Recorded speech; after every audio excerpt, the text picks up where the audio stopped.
ඔන්න යාළුවනේ ඔයගොල්ලෝ අදත් එකතු වෙලා ඉන්නේ සයිකල් ලයිෆ් වලින් කියන තවත් වීඩියෝ එකක් එක්ක.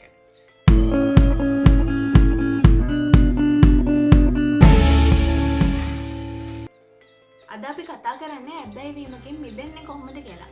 අපි ගිය පාර වීඩියෝ එකේ කතා කරා ඇබ්බැහි වීමක් කියන්නේ මොකක්ද? ඒකෙන් තියෙන මානසික බලපෑම වගේ දේවල් ගැන. ඇබ්බැහි වීමක් නවත්තන්න නම් මුලින්ම ඔයගොල්ලෝ ඇබ්බැහි වීම එකපාරට නවත්තනවා වෙනුවට කුඩා පියවරවල් වශයෙන් අනුගමනය කරලා නවත්තන්න පුළුවන් නම් ඔන්න ඒක තමයි සාර්ථකම ක්‍රමය ඇබ්බැහි වීමක් නවත්තන්න. උදාහරණයක් විදිහට ඔයගොල්ලෝ හැමදාම මත්පැන් බොන්න පුරුදු වෙලා ඉන්න කෙනෙක් නම් ඔයාට මේක එකපාරට නවත්තන්න ගොඩක් අමාරුයි.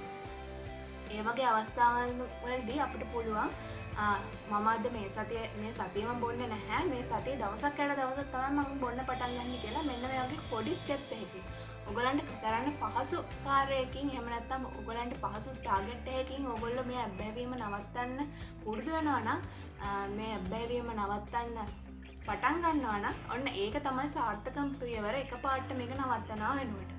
දෙවෙනි කාරණේ විදිහට අපිට ගන්න පුළුවන් අරක ඇබ්බැහි වීම පෝෂණය කරන අවස්ථාවන්ගෙන් මිදෙන්න.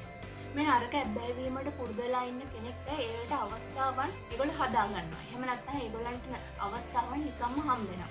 උදාහරණයක් විදිහට ගන්නකො මත්පැන් වලට ඇබ්බැහි වෙලා ඉන්න කෙනෙක් මත්පැන් වලට ඇබ්බැහි වෙලා ඉන්න කෙනෙක්ට මත්පැන් පාවිච්චි කරන්න ගොඩාක් අවස්ථා තියෙනවා. කලු කතා කරලා කියන්න පුළුවන්. එහෙම නැත්නම් Taman කරන ෆීල්ඩ් එකේ ඉන්න මිනිස්සුත් එක්ක ඉන්න ඕනි වෙන හින්දා මත්පැන් ගන්නවා කියනවා වෙන්න පුළුවන්. ඒ වගේ අවස්ථාවන් ඔයාට පුළුවන් නම් ඔයාටම හිතලා බැහැර කරන්න. එහෙම නැත්නම් මේ අවස්ථාවන් මගහරින්න ඔන්න ඔයාට පුළුවන් මේ ඇඩික්ෂන් එකෙන් වළකින්න.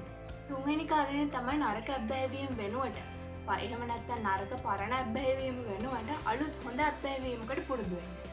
උදාහරණයක් විදිහට ගත්තාම ඩ්‍රග්ස් වලට ඇඩික්ට් වෙලා ඉන්න කෙනෙක් නම් ගොඩක් වෙලාවල්දී මේ ආතතිය නැති කරගන්න තමයි මේ වගේ දේවල් වලට ඇබ්බැහි වෙලා ඉන්නේ. ඉතින් ඕගොල්ලන්ට පුළුවන් ඕගොල්ලන්ට ආතතියක් එහෙම නැත්නම් ස්ට්‍රෙස් එකක් ආවම ඕගොල්ලෝ ඒ ඇබ්බැහි වීමෙන් මිදලා ඔයාලට පුළුවන් නම් යාළුවොත් එක්ක බොඩි වෝක් එකක් යන්න, එහෙම නැත්නම් ජිම් එකකට යන්න, එහෙම නැත්නම් ඕනතරම් සෝෂල් වර්ක්ස් කරන ක්ලබ්ස් තියෙනවා. ඒ ක්ලබ්ස් වලට ජොයින් වෙලා රටට වැඩක් කරන්න පුළුවන් නම් ඔන්න ඒක හොඳම පියවරක් ඕගොල්ලන්ට මේ ඇඩික්ෂන් එකෙන් මිදෙන්න. ගොඩක් අයට තියෙන නරක ෆුඩ් ඇඩික්ෂන් එකක් තමයි මේ කෝපි බොන්න පුරුදු වෙලා ඉන්න එක. ඔන්න ඕගොල්ලෝ දවසට කෝප 4-5ක් එහෙම නැත්නම් 5-6ක් බොන්න පුරුදු වෙලා ඉන්නවා නම් ඔයාලට පුළුවන් මේ කෝපි වෙනකොට වතුර වගේ දෙයක් බොන්න. හතරවෙනි කාරණේ තමයි ගොඩක් වැදගත් කාරණේ. මේ ඇඩික්ෂන් වලට එහෙම නැත්නම් ඇබ්බැහි වීම වලට පුරුදු වෙලා ඉන්න කෙනෙක් ගොඩාක් ආදරය කරන්නේ තමන්ගේ ඇබ්බැහි වීමට. එහෙම නැත්නම් මේ ඇබ්බැහි වීම කන්ටිනියු කරගෙන යන්න තමයි ගොඩක් අය උත්සාහ කරන්නේ. හතරවෙනි කාරණේ විදිහට අපිට ගන්න පුළුවන් මේ ඇබ්බැහි වීම වලට වඩා ඔයාට ආදරය කරන්න පටන් ගත්තොත් එහෙම මේ ඇබ්බැහි වීම ඔයගොල්ලන්ට නිකම්ම නතර කරගන්න පුළුවන්. ඔයාගේ ඇබ්බැහි වීම කන්ටිනියු කරගන්න හොරකම් කරනවා නම් එහෙම නැත්නම් තමන් ළඟ තියෙන දේවල් විකුණලා ඒ ඇබ්බැහි වීමට වැය කරනවා නම් ඒ වගේ දේවල් වලදී ඔයා කල්පනා කරන්න මේ ඇබ්බැහි වීම කන්ටිනියු කරගෙන යන්න කලින් මට මේකෙන් මොනවද අනාගතේ ලැබෙන්නේ? මට මොනවද මේකේ අනාගතේ අහිමි වෙන්නේ?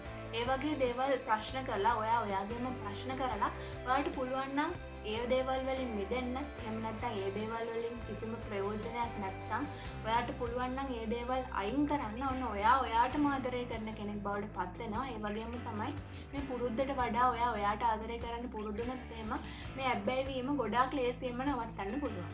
ඒ වගේම තමයි අපිට පුරුද්ද පාලනය කරගෙන සතියක් එහෙම නැත්නම් දවස් 2-3ක් කොමාරි කට්ටකාගෙන ඉන්න පුළුවන් නම් ඒ පුරුද්ද එහෙම නැත්නම් ඒ ඇබ්බැහි වීම ඒක දිගටම ඕනි වෙන්නේ නැහැ.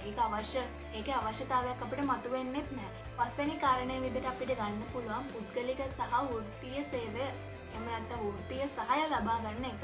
ගොඩක් ඩ්‍රග්ස් වලට වගේ ඇඩික්ට් වෙලා ඉන්න කෙනෙක් නම් ඔන්න ඒක අත්හරින්න ගොඩක් අමාරුයි. ගොඩක් දුරට මේකට පුරුදු වෙලා ඉන්න කෙනෙක් නම් සමහර විට සෞඛ්‍ය අතින් ඒගොල්ලෝ පිරෙන්න පුළුවන්. මම කලින් වීඩියෝ එකේ කිව්වා වගේ බෙවුලන ගතිය, ඇඟට පණ නැති ගතිය, ඒ වගේ දේවල් ඇති වෙන්න පුළුවන්. මේ වගේ ඇබ්බැහි වීමකට මේ වගේ නරක ඇබ්බැහි වීමකට දීර්ඝ කාලයක් තිස්සේ යොමු වෙලා ඉන්න කෙනෙක් නම් ඔන්න ඒ වගේ කෙනෙක්ට එකපාරට මේ මම ඉස්සෙල්ලා කියපු පියවරවල් විදියට නතර කරන්න අමාරු නම් හොඳම දේ තමයි ඔයගලන්ට පුළුවන් සයිකොලොජිස්ට් කෙනෙක් හමුවන්න. එහෙම නැත්නම් කවුන්සලර් කෙනෙක්, එහෙම නැත්නම් වෛද්‍ය උපදෙස් ලබාගෙන මේක නැතරම නැති කරන්න පුළුවන්.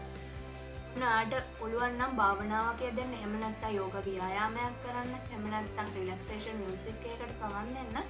මේ ඇබ්බැහිවීමෙන් තියෙන ප්‍රතිවිපාක, එහෙම නැත්නම් මේ ඇබ්බැහිවීමෙන් මිදෙන්න ඔයගලන්ට පුළුවන්. ඒක ගොඩක් සරල මාර්ගයක් වෙනවා.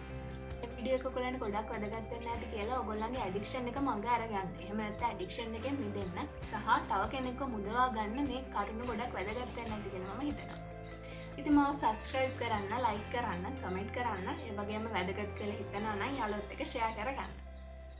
අපි මේ වගේ වීඩියෝ තුලින් නැවතත් හමු වෙමු.